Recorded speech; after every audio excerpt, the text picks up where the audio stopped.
Hey there, Merchies. This is Renee Johnson.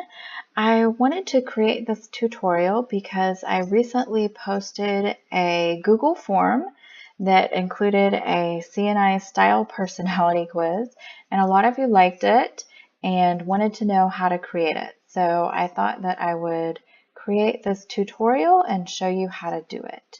Now, full disclosure, I am not a Google Forms expert by any means. So I'm going to do the best that I can to just show you some of the basics here today. So the first thing you're going to want to do is make sure that you have a Google account. So you can see that I'm logged into my Google account over here. If you do not have a Google account, you will need to create one in order to save your Google Docs and create a Google form. So once you have that done, make sure that you're logged in to the account that you want to use. I have multiple accounts, so I want to make sure that I am in my business account. And once you're there, you're going to go to docs.google.com/forms, or you can just Google Forms, or you can get there via Google Docs. So however you get there, you're going to get to this page, and it's going to look something like this. On mine, you'll see that I have a couple of forms down here already. Yours should be blank in this bottom area. And you'll see at the top area, you have some templates that you can choose from. For the purposes of this tutorial, I'm just going to go straight into starting a new blank form. So I'm going to click on that. And you'll see that a new form pre-populates. It's pretty much already done for you. All you have to do is fill in some of the details. So the first thing you want to do is give your file, because this will be a file that's saved in your Google Documents, you want to give it a title. So, oh, whoops, let me take it out of caps lock. So we'll just call this one Style Quiz. And once we create our file name, I'm going to click down here in the form, and you'll see that that same style name has pre-populated into the name of our quiz.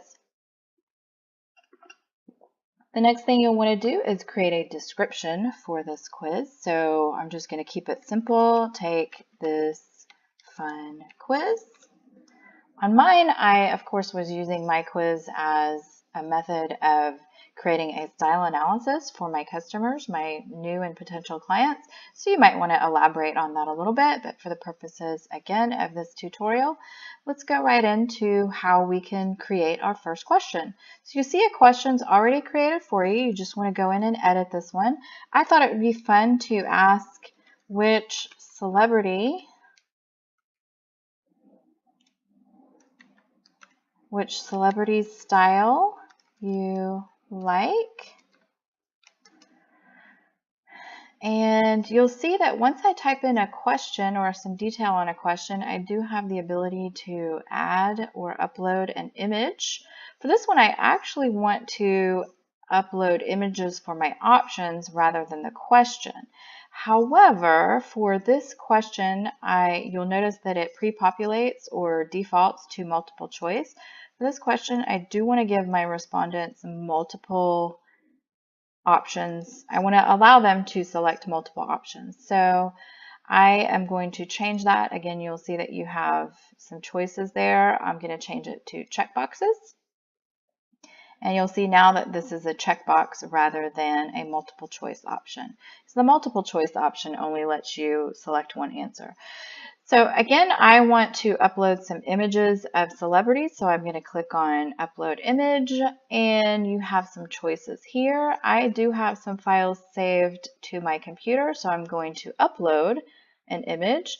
And you're not going to see what I'm doing here, but on your computer, if you have some images saved, you'll see those images pop up. I'm just going to go ahead and upload one here.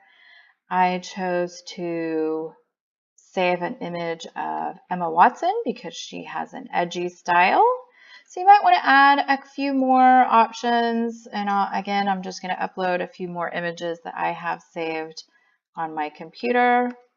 In my other life, I'm a Stitch Fix stylist, and I look at people's Pinterest accounts all day. And Jennifer Aniston is a very common celebrity icon that people are inspired by, so I chose to use her. I'll just add, let me just add one more just for the sake of showing you how this works. So upload another image, and so again, you're just going to type in, so this is Kate Hudson, so I'll just show you how you can type that in there. Okay, so if for some reason you select the wrong image or want to change it, you can just click this to delete that image. One thing I do want to note here is that all of your changes are going to get saved automatically in the drive. So that is pretty cool. Another feature that I like is that you can require some of your questions. So I do want to check that and have that a required response. So now that we're finished with this question, I would probably add a couple more, but I think you guys get the idea. Let me show you how you add a question. So when you click on this bar over here, you can add a question, you can add a title or a description, you can add an image, you can even add videos, and you can create new sections if you had a longer form. That might be appropriate. So we'll just add another question, and question number 2 is, I'm going to ask what finish or finishes do you prefer? That's a relevant question. And for this, once again, I'm going to say check all that apply. And what's cool here is, did you notice that Google they noticed what I did there? And they already changed this form of my options to checkboxes. So that is pretty cool. So I could just go in and type in silver or gold or whatever, but why do that when, once again, I can add an image? So I do have some images already saved in some different finishes to show my clients or potential clients some options.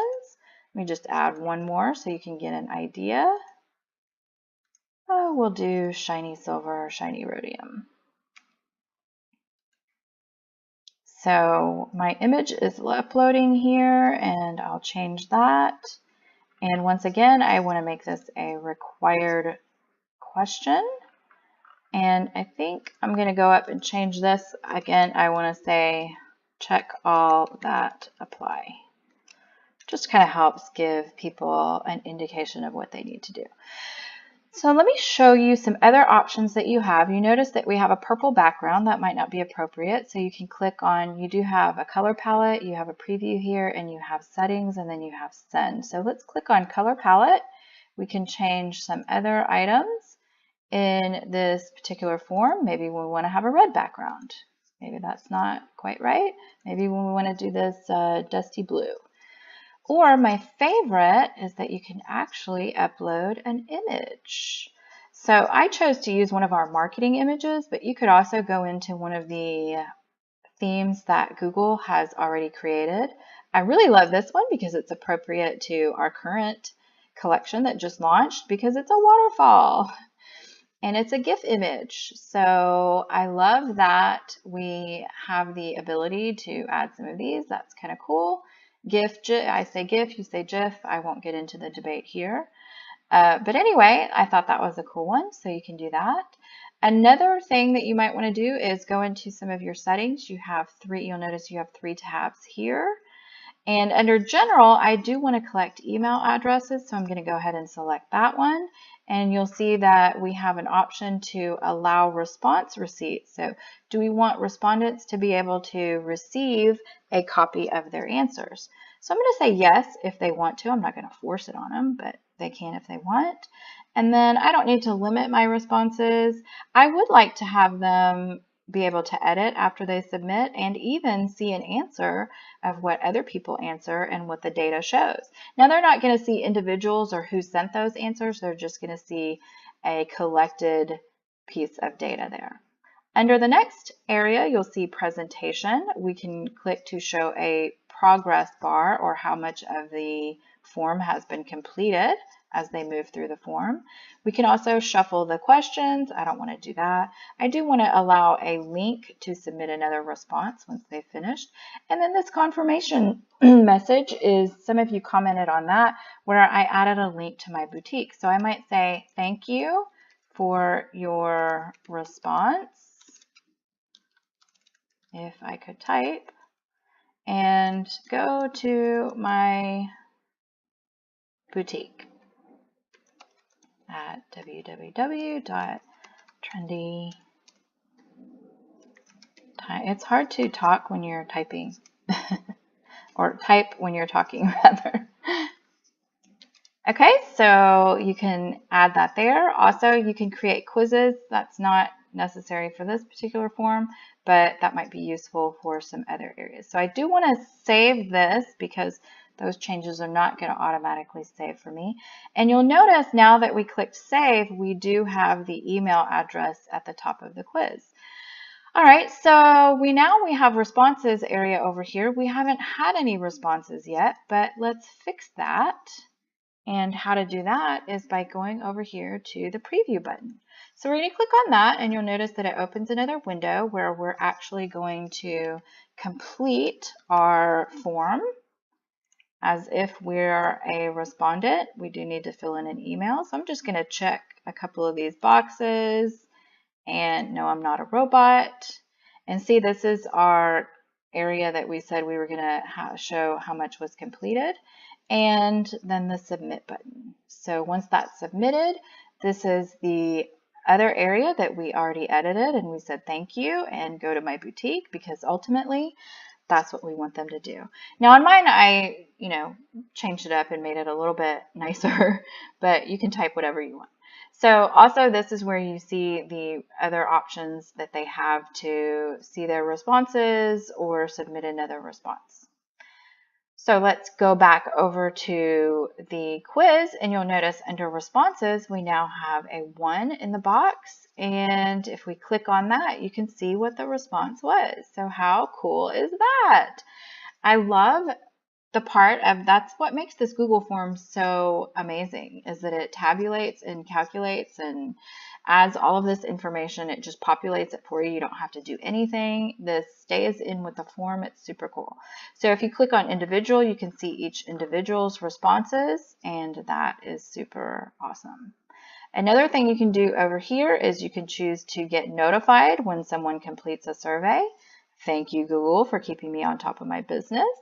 And you can create a spreadsheet for all of this information to be stored in, which is really amazing. So if we click on that, it automatically gives it a name. Hey, look, it's the Style Quiz Responses. Yeah, let's create that. So we're going to save that, and you'll see now that we've opened up yet another browser window, and this is all of our information in a spreadsheet. So you can use that to upload that as a CVS file in your back office to add email addresses. You can sort it and see which customers like shiny rhodium, and then make a recommendation on some of those fabulous new Victoria collection pieces that you can recommend to them. So many uses that you can use all of this information for. So now that you understand how to create your style quiz and see the responses that you get, how do you get it to your customers? Well, that's what the send button is for over here. So if you click send, you have the option of sending it as an email. So say you have a stranger sale that shows up in your boutique, you might want to get to know that customer, so you might want to send this out to them. You can also create a link, and it creates that link for you. But I love this. Look, you can shorten it, and then you can copy that to your clipboard and then post that to social media, Facebook, maybe an email. Maybe you want to also embed it, if you're a blogger, to your website, something like that. So these are all options that you have available to you once you have created your form. So I hope that helps, and you have the ability now to go create your own forms. If you have any other tips or uses or suggestions, I would love to see those shared in the community, and go create your own forms. Thanks for joining me. I hope this helps. Let me know, and I'll see you guys in the community. All right, bye.